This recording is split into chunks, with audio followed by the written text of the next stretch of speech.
Keir Starmer isn't smashing the gangs, he's smashing the records. It looks extremely like that this week the small boat arrivals will have reached all-time highs as the Prime Minister bumbles around trying to make a single one of his policies work. Well, I'm Alex Armstrong and this is GB News Originals. Don't forget to subscribe to the YouTube channel and like this video. As Britain bakes in a heatwave, the channel is hotter than ever. No, not the Sunseekers, but with a surge of small boats, each one a glaring symbol of a government in crisis. Over 19,000 arrivals already this year. It's not a trickle, that is a torrent. And Starmer's one in, one out plan is looking more like an all-in, nothing out as the EU turns its back and the French police are left paddling in circles. You can almost picture the scene in Downing Street, can't you? The Prime Minister, sleeves all rolled up, watching the numbers tick higher and higher, knowing that he's on track to set a record no leader wants to own. The Channel crossings aren't just a political headache, though. They're a full-blown migraine for the rest of us, and the pain is spreading fast. Now, about that much-hyped one-in, one-out deal with France. Well, Starmer pitched it as the grown-up solution. For every migrant sent back, Britain would take a legal asylum seeker. Well, nobody wants any more migrants, let alone a one-in, one-out policy, Prime Minister. But even so, the EU has given it the cold shoulder, with member states already saying that this is not something they have agreed to, and France is hardly rolling out the red carpet. Instead, we've got more French police on the beaches. But does anyone believe that's going to stem the tide? The shallow waters policy, the idea the French police will be able to tackle the small boats in a little, up to 50 metres, I believe, a little bit off of the beach, is a shallow, leaky bucket itself. And the smugglers know every single hole in the plan, don't they? The reality, the crossings are happening in broad daylight. We saw them live on GB News not that long ago. Boats, lifeboats being sent out to collect them. Sometimes, of course, and very often, right in front of the face of the authorities on both sides of the channel. The boats are getting bigger, the journeys are getting bolder, and the headlines are getting grimmer. And as the temperature soars here in the UK, so is the political pressure.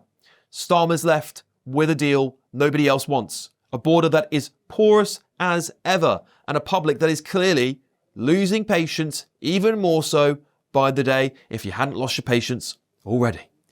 And let's not forget the human cost. Every crossing is a gamble with lives at stake. Many people have already died while governments decide and fumble around about what to do to keep their international friends in the courts happy. The Channel is one of the world's busiest shipping lanes, and these boats are barely more than inflatables you'd see at a seaside shop. But as long as the weather holds and the pull factors remain, British jobs, British benefits, British streets paved with gold, the crossings will of course continue, won't they? The government can talk tough, but unless there's a genuine, coordinated response, not just by the UK, but by the European Union as well, these numbers are heading only one way, and that's up. Have you had a random call lately from a strange number, maybe trying to sell you something or even scam you? If so, your info could be out there. That's because of data brokers, shady companies that scrape the internet for your personal details and sell them to marketers or even scammers. These days, scammers can even use AI to mimic your friends' voices and trick you into sending money. It's not just annoying. Data brokers often target vulnerable people with high-interest loans or sketchy offers. But there is a solution. Incogni, the sponsor of this video. Incogni contacts data brokers on your behalf and requests your info be deleted from their databases. And because your data can keep popping up, Incogni keeps sending removal requests to make sure it stays gone. They've just launched a new unlimited plan with custom removals. If you find your info on a weird website, just send them the link and their privacy team will work to get it taken down. Getting started is easy. Hit the link in the description, create your account and let Incogni handle the rest. It's risk-free for 30 days, and you'll get 60% off an annual plan with the code GBNews. Take back control of your data with Incogni. And what about the so-called deterrents? Have we got any, frankly? Well, we've seen everything from floating barriers to new legislation, from tough talk in Parliament to tearful interviews on the news. But the numbers just keep on rising. Why?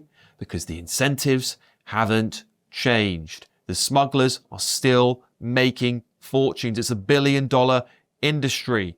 The migrants are still desperate and the system is still broken. It's like trying to bail out a sinking boat with a teaspoon.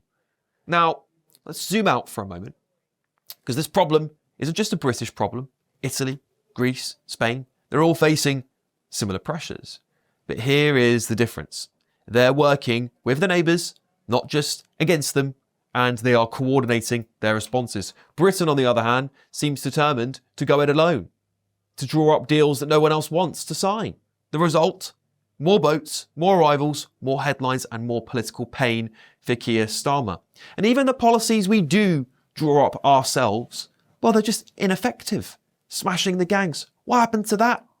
I don't know a single gang that's been smashed. I think we only heard from the Prime Minister that 2 men had been arrested. It's just not good enough. And you can't go into government after pledging that you would stop this crisis, after calling out the Tories for not dealing with it, and actually having no plan, and then removing the only deterrent we had, which was the Rwanda deal. Absolute nonsense.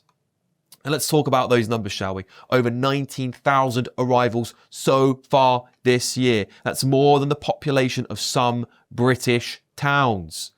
Every time a new record is set, the government's credibility just takes one more beating, doesn't it?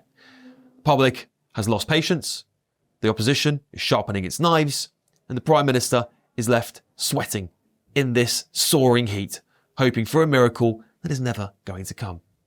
So what's the answer, Prime Minister?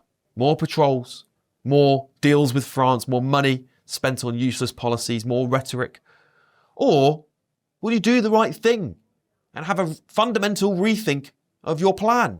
Because right now, the only thing that's moving faster than the boats in the Channel is the blame game in Westminster. We're sick of hearing it. We don't want to hear the Tory crisis. We don't want to hear that you're smashing the gangs. We want you to do something. We want you to get on with the job you were elected to do. So let's be clear. This is a crisis of leadership, a crisis of policy, and a crisis, simply put, of compassion. It's easy to point fingers. It's very easy to blame everyone but yourselves, including the weather. But at the end of the day, it is the British government's job, and they are accountable to you, the British people. And right now, the government is failing, and it's failing fast. It's only been in office for a year, hasn't it? As the sun beats down and the crossings climb higher, the question remains, will anything really change? Do you believe that? I want to hear what you think in the comments. Or we'll be back here tomorrow, won't we? Probably counting boats, counting arrivals, and counting, of course, the inevitable political cost.